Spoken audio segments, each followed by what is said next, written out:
Good evening, everyone. My name is Allison McCann, and I'm the Vice President of Business Development for the Portland Press Herald. And welcome to Newsroom Live. This event came together in short order after Colin Woodard's piece in this weekend's Maine Sunday Telegram. So it's impressive to see how quickly hundreds of you moved to be here tonight for this important discussion. I'd like to thank our subscribers for their ongoing support of our journalism. And I'd also like to extend a very warm welcome to anyone joining us here for the first time tonight. And now it is my pleasure to hand things over to Colin Woodard, the State and National Affairs writer for the Portland Press Herald, who is joined tonight by Penobscot Nation Ambassador Maulian Dana. Colin? Thank you very much. It's a great pleasure to be here with Ambassador Maulian Dana. It's always enjoyable, and thank you all for coming. I'm very pleased that these issues have such widespread interest amongst our readership. Ambassador Dana, thank you for coming. To kick things off, you're the tribal ambassador for the Penobscot Nation, and the first person to hold that position. And I don't think that the other tribes in Maine have a similar position as far as I know. Can you tell us a little bit about how the position came to be created and what your role is? Absolutely. Great to be here with you, Colin, and great to see everybody joining. And yeah, thanks for all the support this past week. And I'm sure we'll get into all that good stuff later. So my position of ambassador, I am the first one to do it, which is, certainly one of the highest honors of my life. And this role came about because in 2015, the Penobscot and Passamaquoddy tribes decided to remove our representatives to the legislature. And this was not a decision that we took lightly. There have been a lot of tribal reps throughout the years that have done so much good work, and we didn't want to dishonor that work in any way. But we were at a point in this relationship where it just didn't feel equitable, it didn't feel respectful, and it had, gotten to such a point of chaos and distrust that we felt like we needed to regroup and examine how we want to represent ourselves in state government. So the ambassador position was created. I was actually on tribal council and had a completely different job and didn't think that I would be going for this. But the more I sat with it, it called for a political science education, which I had. It felt like a risk to take, but it felt like a really good risk to take. And I'm really thankful every day that Chief Kirk Francis appointed me and that council approved that appointment. And basically the role is, it's a huge honor. It's also some pressure because I'm the first one to do it. So I'm kind of figuring out, I'm guided by chief and council and the job description, but I'm constantly figuring out, how much time I'm spending in state and federal and local governments and what my priorities are. And thankfully, for me, it's been a really exciting time to be involved in politics around tribal sovereignty in Maine. And so my role is advocating for that policy, keeping tribal council abreast of everything, happening in different levels of government, and really just, filling that gap with the government, but taking a slightly different approach than having a seated representative. And I should mention that the Passamaquoddy tribe did re-elect a representative, and that's of course Representative Rena Newell, and she's doing some fabulous work. And the Penobscot Nation still, you've still withheld or revoked having legislative reps as well for the time being. Exactly. Yep. What are do you know what the Maliseets and the Holton Band of Micmacs do? The other two federally recognized tribes? So the Maliseet did have a representative, and they haven't refilled that since the last one got done a couple of years ago. And Chief Clarissa Sabatis has been filling that role. She took part in the task force that led to this new 1626 bill. And the Aroostook Band of Micmac, they did not have a state rep, and they've also kind of used their chief and their vice chief to do some of that government work. Mm-hmm. Well, I think most of our viewers probably know this, but for those who don't, I mean, who are the Wabanaki, and how long have they been in Maine? How long have you been in Maine? And what's the relationship what makes a sort of familial relationship between the four federally recognized tribes as being Wabanaki that makes them more similar than other non-Wabanaki indigenous tribes just to our north and south and west? Sure. So the Wabanaki, have been here for, I think, recent estimates are 12,000 years or so. And at one time that meant over 20 tribes, very distinct tribal nations, due to attempted genocide, colonization, all that heavy traumatic past. There is now the Penobscot, the Passamaquoddy, the Micmac, and the Maliseet.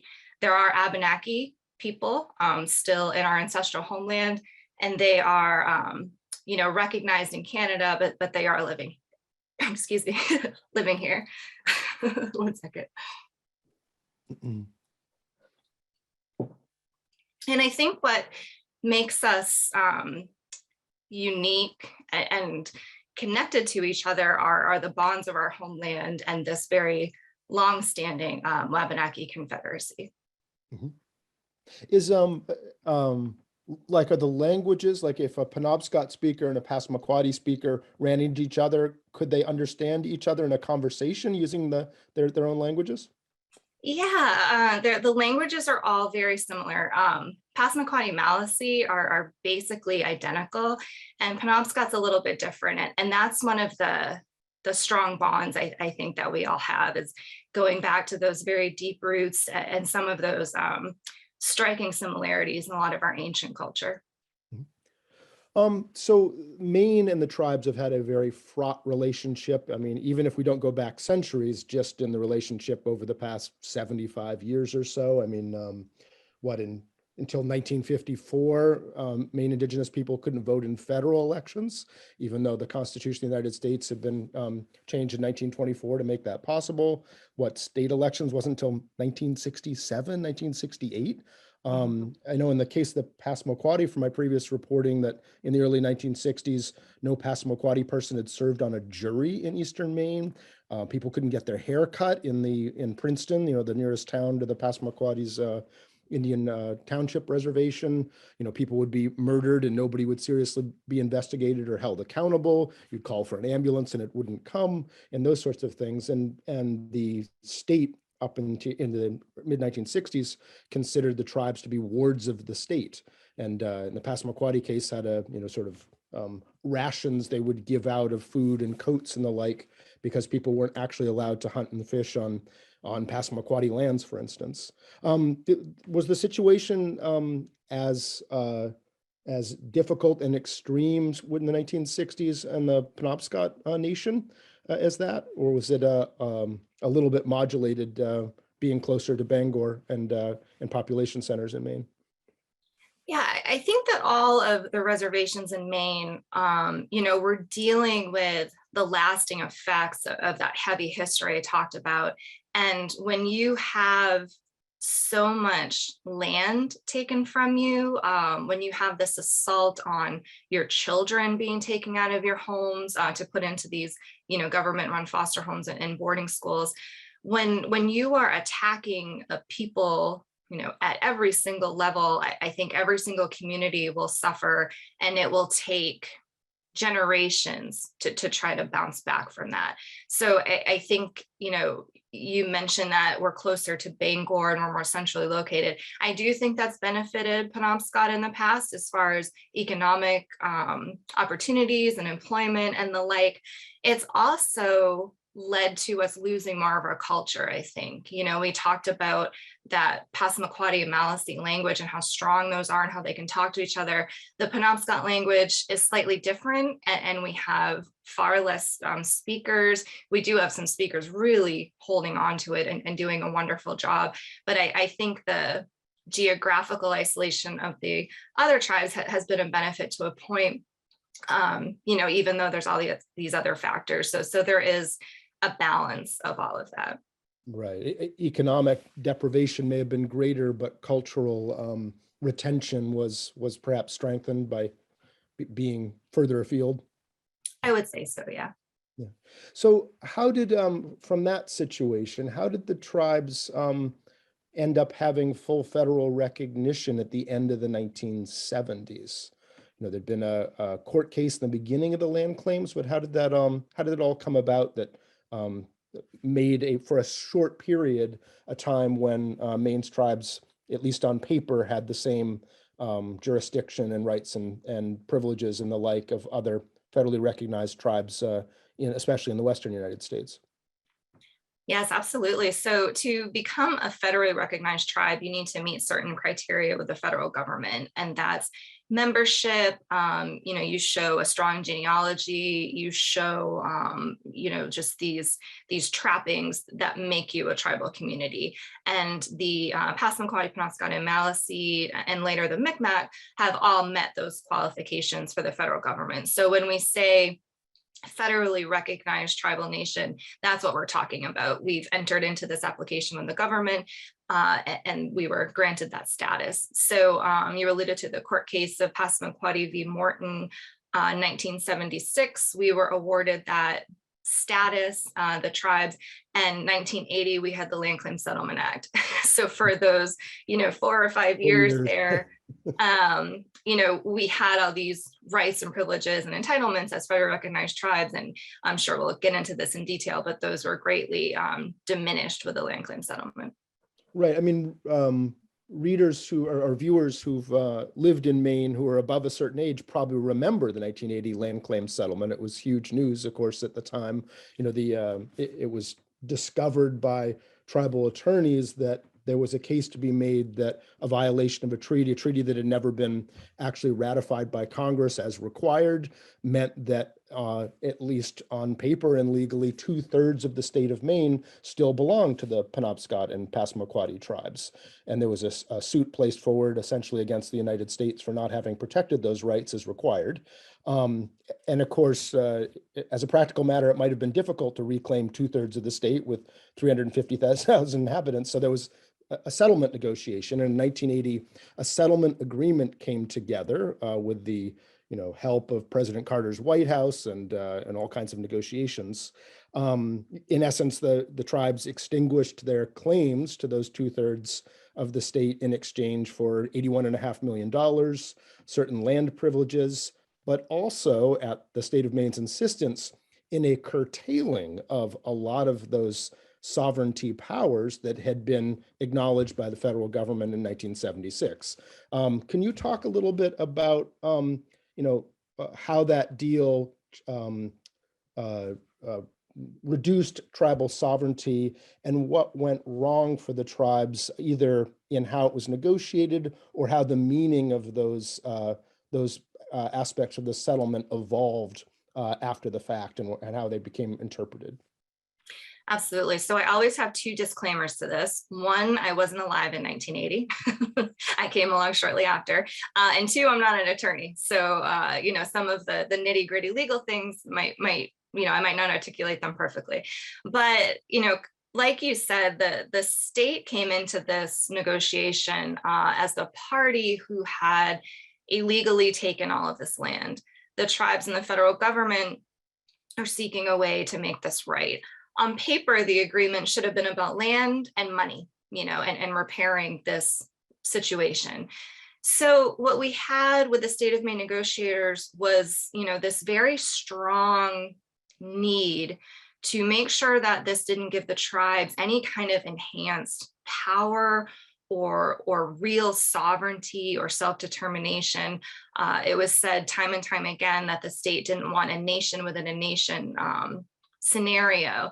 And if you're really honoring tribal sovereignty, that's exactly what it would look like, is a nation within a nation. And how they kind of went about this is setting up some of these jurisdictional jungle gyms, I guess, for lack of a better metaphor, where, in other states, the tribes and the federal government have a certain relationship, and the tribes have certain jurisdictions and powers over tribal lands and resources and people. And here, Maine has really inserted itself in that process in a way that's unique and detrimental to the tribes. There was also language added to prevent the tribes in Maine from having access to federal legislation. And that's been tough. there's been over 150 pieces of legislation passed since 1980 that would benefit the tribes of Maine were we able to access it. And this is stuff like the Violence Against Women Act, Tribal Law and Order Act, the Stafford Act for emergency funds. So this has really hindered our relationship with the federal government and really decreased our self-governance and self-determination. Is it, I mean, one of the things that defenders of the status quo and the Settlement Act will often say as well, you know, it was an agreement, the tribes agreed to this, a deal's a deal. Is there some complicated wrinkles to that as to, you know, is it not the case that the tribes agreed to allow state, you know, and municipal laws to apply and all the rest of the aspects of the Settlement Act? What are there some nuances and twists to that might explain it? Absolutely. I think if you put yourself back in, you know, the shoes of the people looking at this deal, if you're a tribal leader and you're trying to find any, you know, goodness for your community, and you have this huge deal in your lap and it's historic and there's pressure to sign on to it, and you're able to expand your land base and get resources into these communities. You know, we've talked about some of the poverty in our communities and some of the factors for that were outside of our control, you know, this intergenerational trauma and oppression and poverty. So you have this deal, there's certainly problematic language. There's certainly some red flags. However, the tribal negotiators were also told, hey, look, we can come back and amend this in time. You know, even the United States Constitution has been amended. You know, this is a living document. We can work on this together. And of course, that's never happened in a meaningful way, you know, until maybe this effort, hopefully. And so I think about these tribal leaders and, you know, they were probably told this is the best deal you're going to get.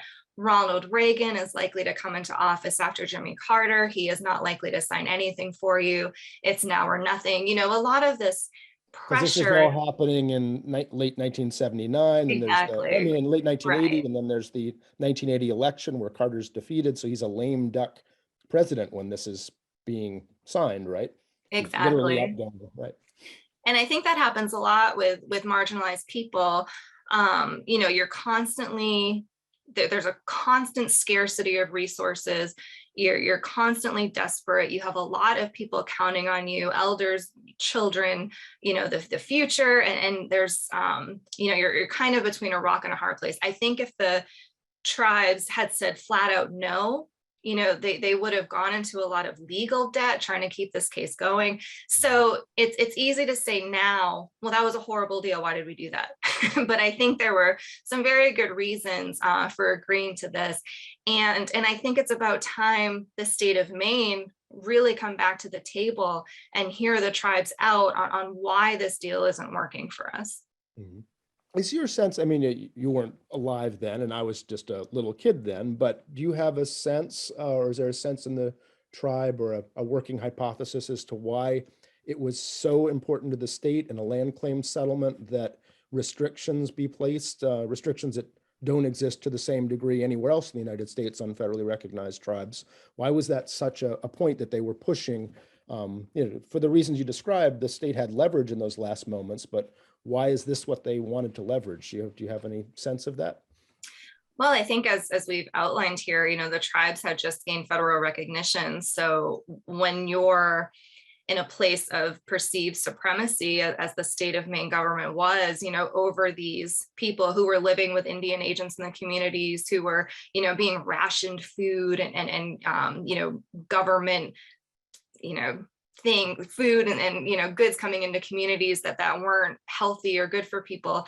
You know, when you have that kind of power and control, it's really hard to get that up. And I think there was a lot of fear. You know, I hear stories about Mainers sitting on their porches with their shotguns, like worried the Indians were going to come take all the land back. And when you have that kind of volatile atmosphere, as we see today in politics and in different situations, I think it's easy to really bear down and be stubborn and try to restrict the rights of others because you're so threatened about the power that you feel that you're entitled to. I mean, there's some parallels now in some of the headwinds, do you think? And I mean, we'll get to that in a minute, but we're contemplating, a legislation in Augusta that would essentially reverse all those sovereignty restrictions all in one sweep, and transform the relationship in a way that would have been similar to the transformation that the state may have been facing in 1980. Do you think some of that is still at play?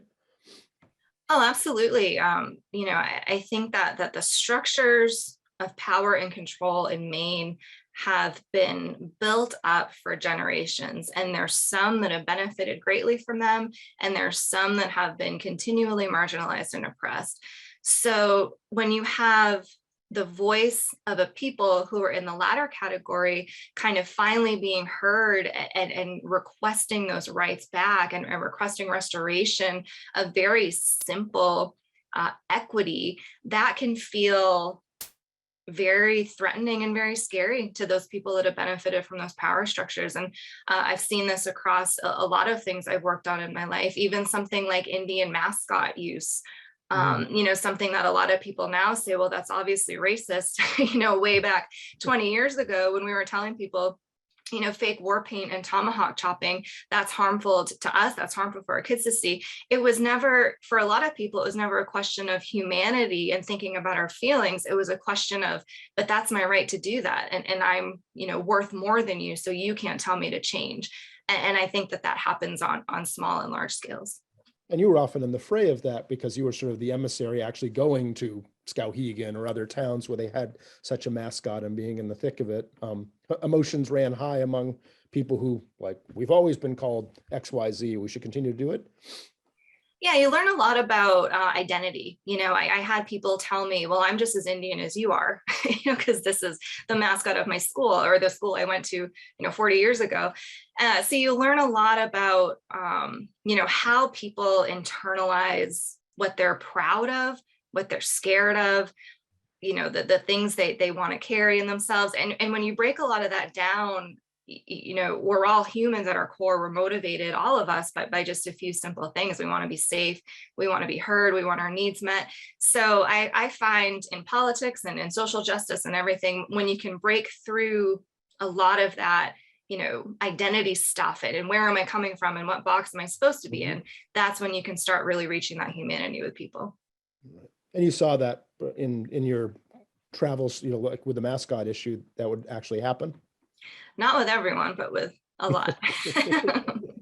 I'd be remiss as a host in not reminding anyone who has questions for later on when we have the Q&A section, put it in the Q&A function on Zoom rather than the chat, and that'll be where we'll fish out the questions later on in the hour. So what the 1980 settlement, essentially, the shorthand is that it made the tribes, instead of being sovereign nations, they were treated by the state as municipalities in many respects. Municipalities maybe with some extra little superpowers internally, but that was sort of how they're treated. So you're subject, unlike most federally recognized tribes, are not subject to state or local law. It's a relationship directly with the federal government. But in Maine, you're subject to state laws. You're subject to municipal regulations if you have tribal territory located inside an organized territory, and so on. What's been the practical effect since 1980 of that? The economic effect, the social effect, maybe even the legalistic effect of not having that same level of sovereignty that the other 570 federally recognized tribes outside of Maine have. I mean, we've talked about how some of these federal laws haven't applied and there haven't been resources, but are there other aspects of not having as full sovereignty and self-government powers that have had noticeable and real world effects for the tribes in the past 2 generations now, I guess it is? Yeah, something that came up in the hearing yesterday, and I also wrote about in my testimony for 1626, during my formative years when I was a teenager, my father, Barry Dana, was chief of the Penobscot Nation, and he was chief during the court case Great Northern Paper versus Penobscot Nation and Passamaquoddy tribe later. And I remember... The records case, right? What's that? Is it a public records case, right? Yes. Yeah. So the paper mills were requesting internal tribal documents, council meeting minutes, Department of Natural Resources minutes, and it was all around clean water standards. The tribe was trying to, partner with the federal government to impose clean water standards of our own on the Penobscot River. The state and the paper mills were anti that, because, it was in their interest to keep polluting the river at a higher level. And so I remember going to Maine Supreme Court with my dad and other tribal members. My grandmother was serving on council then. And, being 15, 16 years old, I thought it was just this kind of boring day at work with my dad. And at the end of that case, they ruled against the tribes and they sentenced my dad and the two Passamaquoddy chiefs to jail. And they said that the chiefs had to go to jail, and every day that these documents weren't turned over, the tribes would have $1,000 fine. So I remember, and this was all, because the Settlement Act was treating us differently, and we were subject to FOIA, even our internal tribal documents, and they ruled that they basically weren't internal tribal documents. Right. So under the Settlement Act, one of the powers that was written in is that in internal tribal matters, the tribes had their own jurisdiction, but what is and isn't an internal tribal matter would be decided by state courts. And in this case, the dispute is an internal tribal document subject to, and in this case, the state had ruled, that you have to apply to state law. yes, exactly. Thank you for that clarification. It gets foggy. For those out there who don't, Right. So as a teenager, I'm sitting in this courtroom, and everybody gasped, and my father was very upset that they're leading him away. And I think I had to get like a different ride home, from somebody other than him. And so the tribes all met, and I remember I wasn't a voting member yet, but I remember being in that council room with the Passamaquoddy tribal councils and their joint tribal council in Penobscot. And after a lot of deliberation, it was decided that the chiefs, that they didn't want the chiefs to go to jail, and that we basically couldn't afford the $1,000 fines. I think a lot of people were okay with the chiefs making a stand and going to jail for, if it meant we could really try to stick to this. But the money thing, was kind of the factor, if I remember right, in the deliberations. So we turned over the documents, and there was this big march for sovereignty from Norridgewock, Maine, the site of a historical massacre of our people, to the State House. And I talked about that yesterday in my testimony, because I remember thinking, this doesn't feel very sovereign. They called it a march for sovereignty, turning over these documents. But I also remember thinking sovereignty must also be about, protecting what is very sacred. And certainly I could see in the faces of all the people there that this was worth fighting for, not giving up. So that was one little, very vivid memory for me of everybody was talking about the Settlement Act and how it, had, I'm trying to find nice language for it. It had done us wrong once again. and basically this was not a deal that we wanted, and that has carried through to today. There's an active court case right now between the Penobscot Nation and the state of Maine over the river.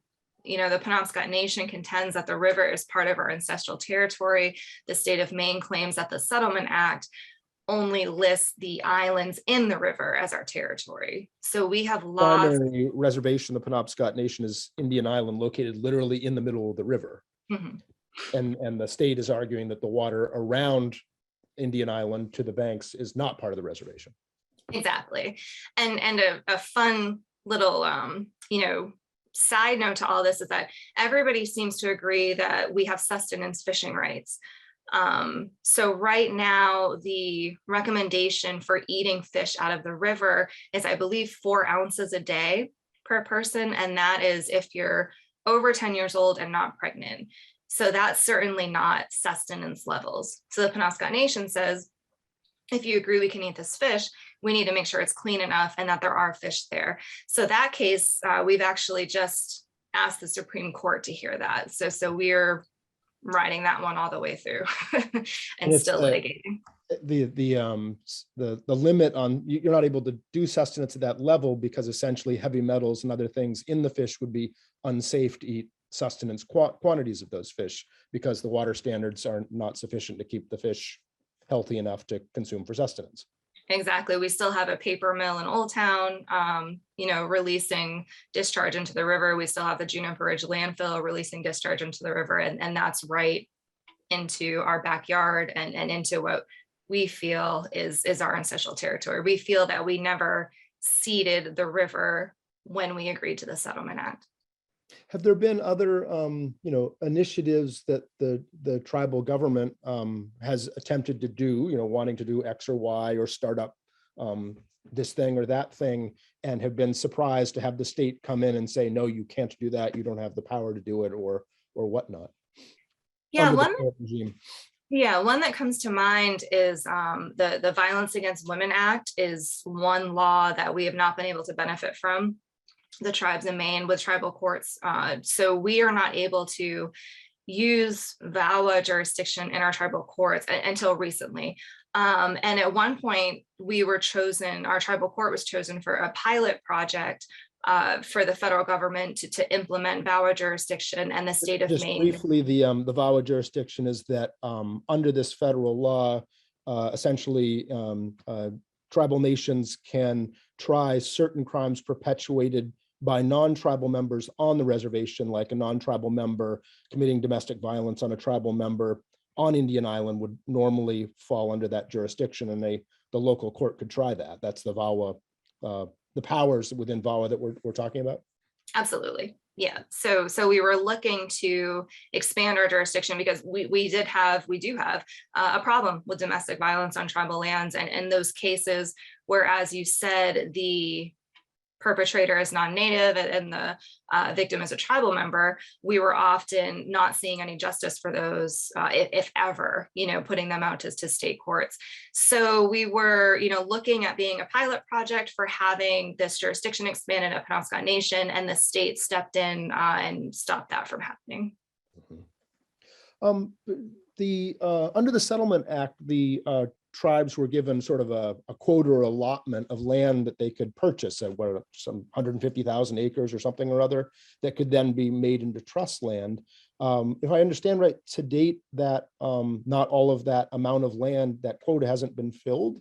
If that's right, why is it? What were the impediments that have stopped the tribes from successfully acquiring the land that they're allowed to acquire that could then be made trust land and made into, what do they call it, Indian country under federal law, where the federal jurisdiction would normally apply?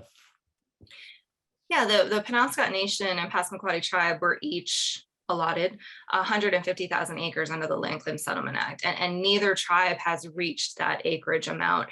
And I think there's a lot of reasons for that. You can only buy land from a willing seller. And we've run into that. We've run into parcels of land being offered and then clear cut. We've run into just a lot of brick walls around expanding that land base. And there were provisions written into the Settlement Act with years, time limits on when we could reach this full amount. And thankfully, in the last session, there was a bill put in to extend those time limits, and Representative Newell from Passamaquoddy tribe added an amendment to do away with those time limits. So as of now, we can keep trying. But yeah, that's been, throughout the years, call it what you want, but the tribes have had a very hard time finding good, usable land from willing, reasonable sellers. And is there prescribed only certain geography where this land can be purchased, certain counties, or unorganized versus organized territories or something? Yeah, there are some regulations. I couldn't detail them, but we couldn't just go try to buy Portland or something. There are certainly stipulations around that. And is it your sense that, in most of the country, nowhere in the country are there quite this level of impositions on what would normally be the sovereignty that a tribal nation would have, as in Maine? Is it your sense, in general terms, that the relationship between tribes and states out there in the other 49 tends to, on average, work better where the tribes have federal recognition? Do you have any sense as you travel around and interact with your colleagues and counterparts in other tribal nations as to is the relationship this fraught elsewhere as it is here in general? The short answer is no. And I think that that's not really to the credit of all these states, because I think the relationships ebb and flow with every single state and the tribal nations within their borders. But I think the key is that other tribes are able to really have a good relationship with the federal government, and they're able to really kind of take advantage of that channel and all those federal laws and all those resources and stuff. And by no means is the federal government perfect. There's a litany of broken promises and treaties that haven't been lived up to, and lack of adequate funding and resources in their trust responsibility. But there is a certain empowering factor in not having the state be in the way of that relationship. So I know in some states, there are certain administrations that have been very, very hostile to tribes throughout the years. There's certainly conflicts around fishing rights and water rights and things we see here. But the difference is, for other states, they have that backstop of federal Indian law that we don't here. We'll speak in a minute about the law that's presently being considered, the bill that's being considered in Augusta, LD 1626, that would address the Settlement Act. But sort of the backstory as to how we arrived here.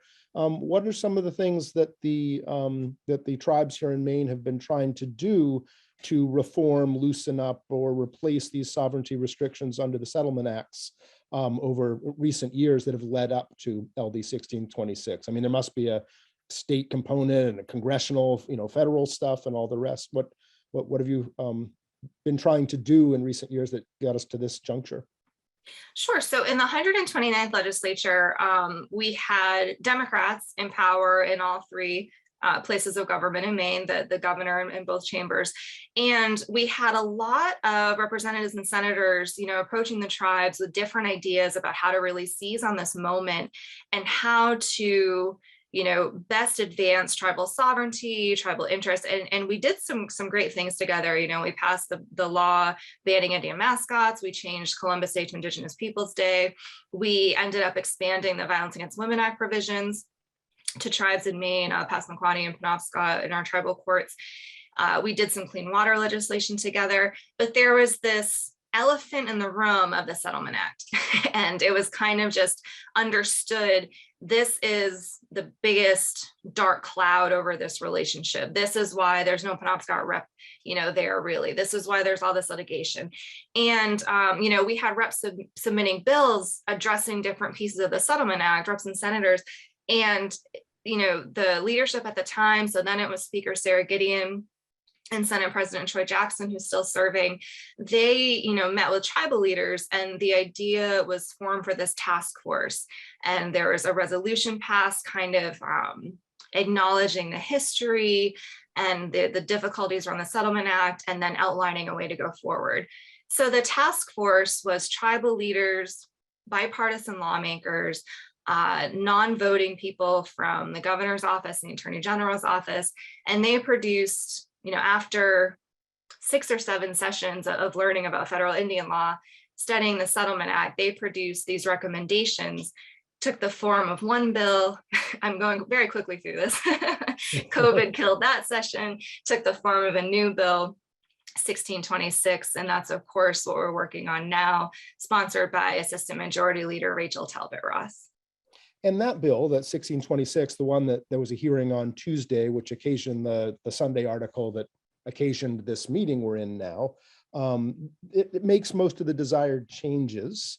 Is it going to become law? I mean, one of the questions we as reporters have is, who's going to support it, who's going to oppose it when it comes up for a vote? Is it your sense, so many things are polarized now in the United States, almost everything. Does it have both Democratic and Republican support, do you think, in the legislature? And then, of course, more importantly, perhaps, if it's passed more or less as written, is the governor going to veto it? Because she's signaled in the past that she has, very strong concerns with essentially loosening up jurisdiction or really just switching jurisdiction to being federal altogether. Then sounds she's made don't sound like she would be very happy with it and likely to sign it. What are the prospects for it? So, after the hearing yesterday, it's hard to feel anything but very hopeful. We had so much support and we're so thankful for that. I think there was over 1,600 positive testimonies written in support.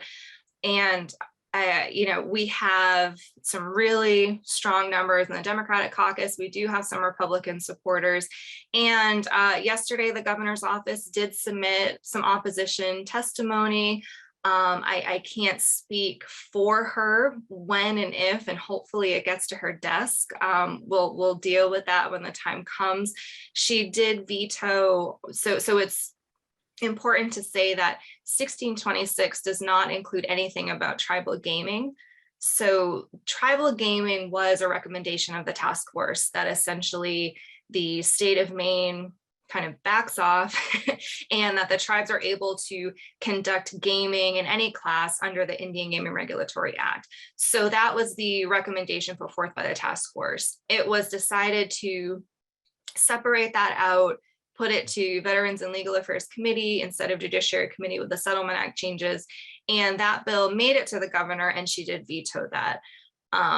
So we have that history. We also have some negotiations and, work that's been done with her office in the meantime. And then we have 1626. So it's kind of, it's been very separate work thus far. So I don't dare say what the fate of this bill would be, but I'm very, very hopeful.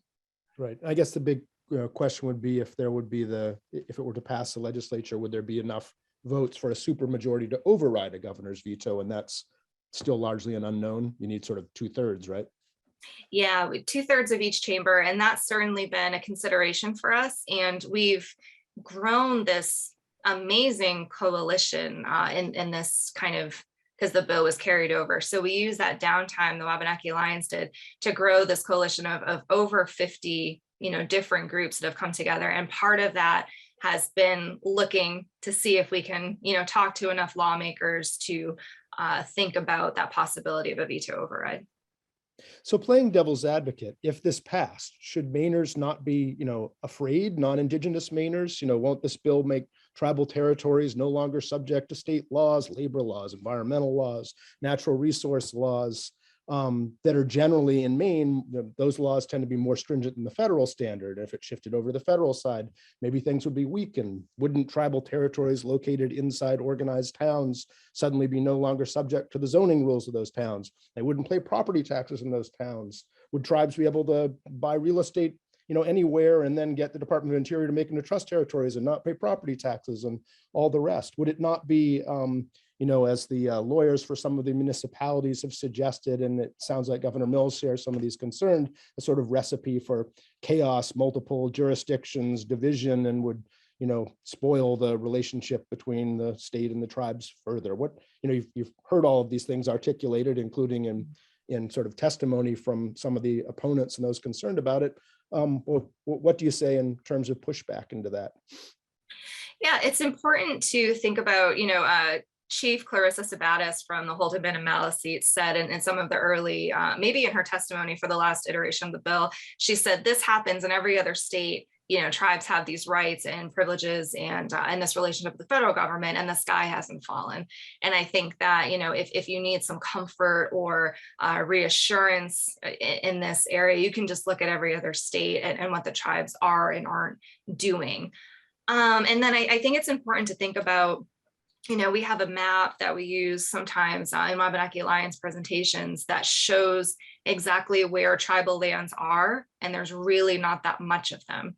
And these changes would only apply to tribal land that's in trust or reservation status. So a lot of the lands we own are fee lands, which just means we own them like any other landowner, and we're still subject to those state things. So talking about putting land into trust, there is a process for putting fee land into trust land, which is held in trust by the federal government. And that's where we have these enhanced jurisdictions. That process takes a whole lot of time and consideration, and even in other states where tribes are doing this, there is a component where you work with surrounding municipalities and the state. And in regards to, you said a lot there, Colin, so in regards to, regulations and taking care of the land, I think that's where a little bit of trust has to come in. I think that the tribes have been excellent stewards of lands and waters. We kind of hear two approaches to this. We have people saying, well, they're going to be too strict with their lands, that, the regulations are going to be through the roof. We have other people saying, well, Maine's nice and strict and we like that better than federal.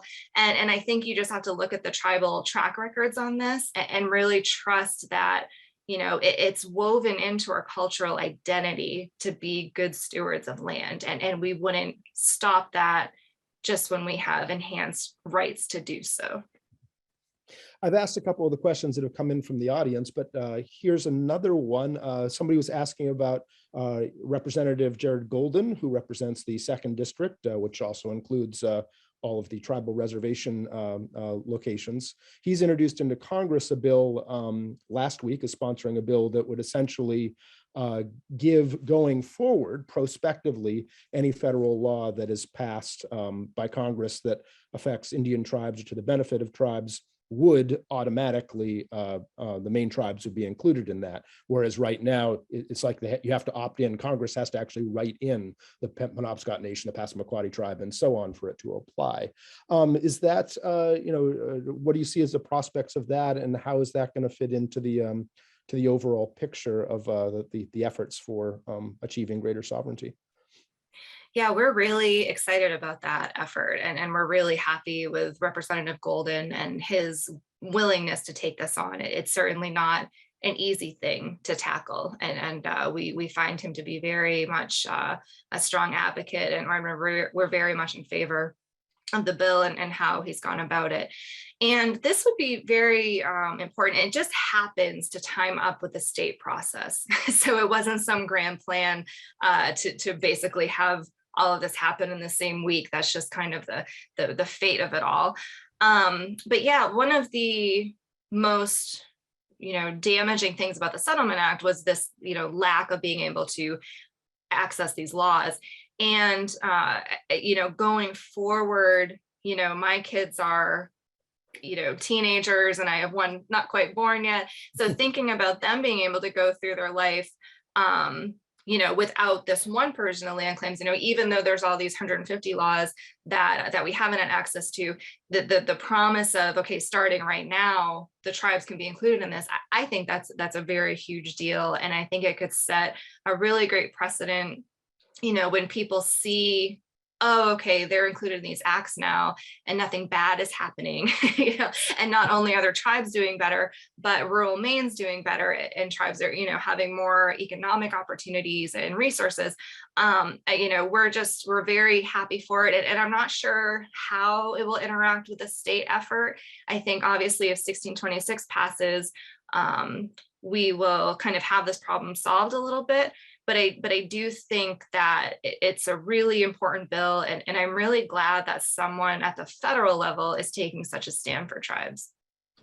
Several people have asked variations of the question, essentially, hey, we want to be allies. What can we do as non-tribal members living in Maine to assist in the cause? One questioner said, from a time action perspective or a financial perspective, and others have asked, just sort of what can we do? How can we help kind of questions. What do you tell people who ask you that as ambassador, which must come up fairly often? Yeah, so WabanakieAlliance.com is a great place to get started. You can get on our mailing list, and this was a nonprofit that we started. We had all the tribes involved in this effort, and it seemed to be a great time to really combine forces and take advantage of these bonds that we've talked about earlier between our communities, and to start this effort together, lobbying for these bills and working on policy. So Wabanaki Alliance is, there's the website. Thank you. You can find frequently asked questions, how to testify, how to contact your lawmakers. There's also, so we had the hearing for 1626 already. You can still submit written legislation until the work session, which hasn't been scheduled yet. And tomorrow there are more tribal bills in committee in the judiciary. We have a bill around clean drinking water for the Passamaquoddy tribe at Sabayak. We have a bill around getting land back to tribal nations. And I would really encourage, checking out the Judiciary Committee website and finding out how to support those efforts as well, because that definitely helps tribal sovereignty. Another viewer has asked if there was anything that happened in Tuesday's hearing, which was an enormous hearing. There were, between 100 and 200 people giving testimony at the hearing via Zoom or in person. Was there anything from the parts that you were attending that surprised you? I think it all really encouraged me. There was maybe 1.5 people expressing opposition. And then, like you said, over 100 of people in support of it. And I think back to, I talked about that time when I was a teenager, seeing my dad being chief. My great aunt Donna Loring was our representative to the legislature. So I had a front row seat to a lot of the struggles, some of the triumphs, but I, remember having this feeling like, the tribes might have people that say they agree with us or want to do the right thing, but I don't know if we really have allies and friends. That was my thinking as a teenager, watching these things play out. Yesterday, seeing the resounding support for this bill from all corners of Maine, so many different folks coming forward, taking time out of their day to speak up for the tribal nations. It was historic. It was very hopeful. The tribal leaders all spoke. The representatives and senators that testified for us did an amazing job. I can't say enough about the advocacy and just fierce leadership and love of Representative Talbot Ross.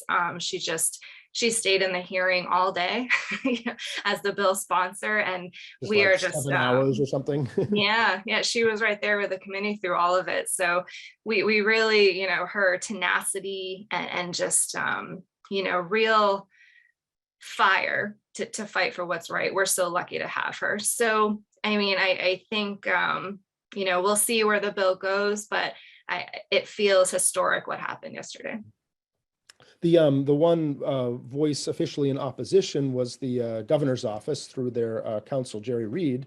In his statement, he drew attention to a negotiated bill or an amendment to a bill where there's been negotiations between, I guess, the governor's office and tribal representatives on certain discrete areas that would be essentially the regime as it exists would stay, but certain things having to do with taxation and processes state government use and other things would be modified, a series of targeted amendments. That goes before a hearing tomorrow. I guess it's formally an amendment to LD 585 for those who cover it. Could you describe a little bit as to how that fits in? I know that Chief Kirk Francis of the Penobscot Nation mentioned that while these things are promising, he doesn't consider it a substitute for LD 1626. But if watchers are seeing both these bills, how do you describe how they're related, and if one supports both, and what the distinctions are between the two? Yeah, absolutely. So 1626 is, the slate of recommendations from that task force minus gaming. And this covers things like criminal jurisdiction, civil jurisdiction, taxation is in there, land use, land acquisition. So that's a very large bill. This amendment to 585 are the components that, through the negotiations with tribal leaders, tribal attorneys, and the governor's office with the attorney general's office, assisting the whole process, they've identified a few areas where the governor is willing to, kind of piece together something that will be beneficial to the tribal communities and that her administration can be comfortable with. So the result is the amendment to 585. And I would really strongly echo what Chief Francis said. We don't see this as a substitute for 1626. We've put a whole lot of time, energy, and resources into the task force, into that bill, and we're very passionate about passing that. We do support 585. The provisions would help our communities, and we're thankful for the dialogue and the action around these things, but in no way is it a consolation prize if we don't pass 1626. And in terms of, if if it came to pass that, say, the LD 585 passed, had the support of the governor, but LD 1626 hypothetically gets vetoed by the governor, the legislature can't overturn it, where would, is it obvious to anyone what the next steps for the tribe would be? I assume that at the federal level, the way the laws are written, the state would have to agree to any changes to the settlement acts under federal law. Is it just waiting and trying to negotiate and bring this up anew, and or what would happen next? Does anybody know what the contingency plan is for that scenario? I think it's something that we have to think about. And I don't know if any of us have reached a concrete place of answers yet on that. I know that with each kind of breakdown and failure in the tribal state relationship, it's harder to get buy-in from our communities to keep going back to the table. And the thing about this task force process was that we were invited to it by the state. So we came to negotiate in good faith. We really like the product from the task force, and it would feel certainly very disappointing to not have that pass, no matter what else, we might be able to make progress on. Progress always feels good, but this, as we've talked about this entire hour, this Settlement Act has really been oppressive to the tribes, and our main interest is getting out from under it. So we would need to regroup and settle on next steps, but I don't ever see the Wabanaki backing down from trying to amend that Settlement Act. Somebody did ask about 585, a technical question, that if it passed, that in some way to change the Settlement Act also requires that the tribal representatives approve of it, right? If the state passed 585 and the tribes didn't like what was in it to change the Settlement Act stuff, would you have the ability to veto it, so to speak, from your end, or is that not how it quite works? So the changes in 585 would only occur in state statute. That's another main difference between the two bills. So there would likely not be much of a tribal process. And these are, taxation provisions that we've worked on with Maine Revenue Service, and things around gaming, and then a collaboration piece between the tribes and the state. So it's all under state control, which is another reason we're okay with it. We support it, but we really want to amend that Settlement Act. And that would be the process you spoke about. So if 1626 passed, we would have to take it back to our tribal communities and get an approval to amend the Settlement Act, and then continue in the process. So let's say that happened. What would be for the tribes the optimistic scenario? LD 1626 passes. We fast forward, say, 20 years or something like that. What would you personally hope to look back and to have seen happened as a result of that over those 20 years? Well, I would love to, see all the tribal communities just in a place of enhanced security and comfort, and really, improving our lands and waters. And I think you would see a positive shift throughout the whole state. I think that the tribal lands that we do have would be so well taken care of. And I think there would be less confusion and litigation because we would have lines so clearly drawn. And I just would, predict a more harmonious and peaceful, place for the tribal communities and really all of Maine. Well, we've reached just about to the top of the hour here. So I wanted to thank you, Ambassador Dana, for joining us here, and for all of the rest of you for joining us online tonight. This event's been recorded and will be available hereafter at pressherald.com for anyone who you want to pass it on who missed the event and would like to watch it later. It's available to anyone who registered for the event. You'll get an email that will link back to the video. And we look forward to watching the development of this story. I'll be watching the hearing for LD 585 tomorrow, and be interested to see how all of this plays out in Augusta and in Washington. Also, for everybody, we are only able to present events like this and to cover the State House and the events in Washington and elsewhere because people support local journalism. So we encourage everyone out there to subscribe today to the Press Herald to stay on top and up to date with all of Maine's news. And with that, I thank you all for coming. Thank you again, Ambassador Dana, for joining us, and good night, everybody.